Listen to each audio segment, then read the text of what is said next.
হয়, প্ৰথমতে আমি কাজল গাঁওবাসী ৰাইজক ধন্যবাদ দিব বিচাৰিছোঁ আৰু লগতে আজি আমাৰ আশাৰ কৰ্মকৰ্তাসকলক ধন্যবাদ দিব বিচাৰিছোঁ যিহেতু ইহঁতে বহুত ছাত্ৰৰ জীৱনৰ পৰা ইহঁতে ছাত্ৰৰ বহুত ক্ষোভ থাকে জাতিৰ ক্ষেত্ৰত মাত মাতা আৰু জাতিৰ হকে কাম কৰা এইটো কাৰণে আজি ইহঁতক দায়িত্ব দিয়া হৈছে যিহেতু আমাৰ AWDC তৰফৰ পৰা আজি বয়জ হোষ্টেল এটা ইয়াত আধাৰশিলা কৰা হৈছে এইটো কাম আজিৰ পৰা আৰম্ভ হ'ব আৰু যথা সময়ত আমি কামটো কমপ্লিট হ'ব বুলি আশা প্ৰকাশ কৰিছোঁ আৰু লগতে যিমান বাকীখিনি কাম শেষ নোহোৱালৈকে আমি কামটো আমি চাই থাকিম আৰু যাতে সেই কাম বহুত ভাল হয় আৰু সেই ভাল হয় আৰু যাতে যিমান ইয়াত ছাত্ৰসকলে থাকিবলৈ আহে যাতে ইহঁতৰ থিংকিংটো যাতে হাই হয় আৰু যাতে আমাৰ জিলাৰ কাৰণে আমাৰ ৰাজ্যৰ কাৰণে আমাৰ দেশৰ কাৰণে চিন্তা চৰ্চা কৰে আৰু ভৱিষ্যত আমাৰ দেশৰ ভাল এটা চিন্তা চৰ্চাৰ ইহঁতৰ অলপ সহযোগ থাকে এইটো বিষয় লৈ যাতে ইহঁতক ছাত্ৰসকলক সুবিধা দিছোঁ যাতে আমি নাথাকাত ইহঁতৰ ভৱিষ্যত প্ৰজন্মকেইটা যাতে ভালকৈ চলাই লৈ যাবৰ কাৰণে আমি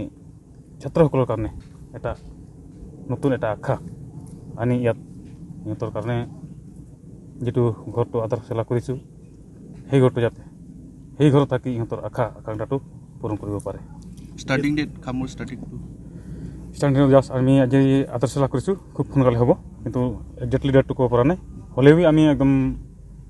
বেছি সময় নালাগিব এই পৰহিৰ পৰা আমি কামটো আৰম্ভ কিমান টকাৰ স্কিম আছে এইটো আমাৰ 1 crore টকাৰ স্কিম হয় তাতে আমাৰ ইয়াত আছে আমাৰ চেয়াৰমেন আছে আৰু ভাইচ চেয়াৰমেন আৰু লগতে আমি গোটেই অল কিবা আছোঁ অলৰেডি আছোঁ হ'লেও বাকী লেট কিমানজন ষ্টুডেণ্টৰ কাৰণে আপুনি এই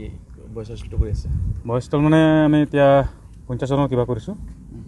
50 জন মানে কিবা হোষ্টেলটো কমপ্লিট হ'লে আমি কমেও 50 জন বয়জ কিবাটো দৰাতে ইয়াত থাকিব পাৰিব আৰু সেইটো ব্যৱস্থা কৰোঁ আমি গোটেই AWDC কৰি দিব এই বিষয়ে আপুনি কি ক'ব আছে প্ৰথমতে নমস্কাৰ জোহাৰ আজি আমি খুবেই আনন্দিত আৰু সুখী যোৱা 2014-15 চনত তেতিয়াৰ প্ৰাক্তন মন্ত্ৰী চন্দন ব্ৰহ্মৰ নেতৃত্বত চিৰাং জিলাৰ সমূহ দল সংগঠনক 1 বিঘাকৈ মাটি আবণ্টিত দিছিল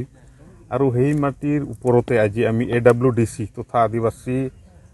উন্নয়ন আৰু কল্যাণ পৰিষদৰ নেতৃত্বত এখন আমি বয়জ হোষ্টেল পাবলৈ সক্ষম হৈছোঁ আমি বিশেষকৈ AWDCৰ আদিবাসী ৱেলফেয়াৰ এণ্ড ডেভেলপমেণ্ট কাউন্সিলৰ সমূহ বিষয়ববীয়াক চেয়াৰমেন ভাইচ চেয়াৰমেন CM আৰু EM সকলক আমি বিশেষকৈ ধন্যবাদ দিছোঁ আজি বয়জ হোষ্টেল দিছে আৰু এই বয়জ হোষ্টেলৰ যোগেদি কাজলগাঁও নিচিনা এখন ঠাইত আমাৰ চিৰাং জিলাৰ সদৰ ইয়াতে থাকি যদি আমাৰ ল'ৰা ছোৱালী বা আমাৰ ল'ৰাখিনি যদি শিক্ষাগত অৰ্জন কৰিব পাৰে তেতিয়াহ'লে আমাৰ জাতিটোৰ কাৰণে আমাৰ কমিউনিটিৰ কাৰণে বহুত ভাল হ'ব আৰু আগন্তুক দিনত এই হোষ্টেলত থাকি আমাৰ ল'ৰাখিনি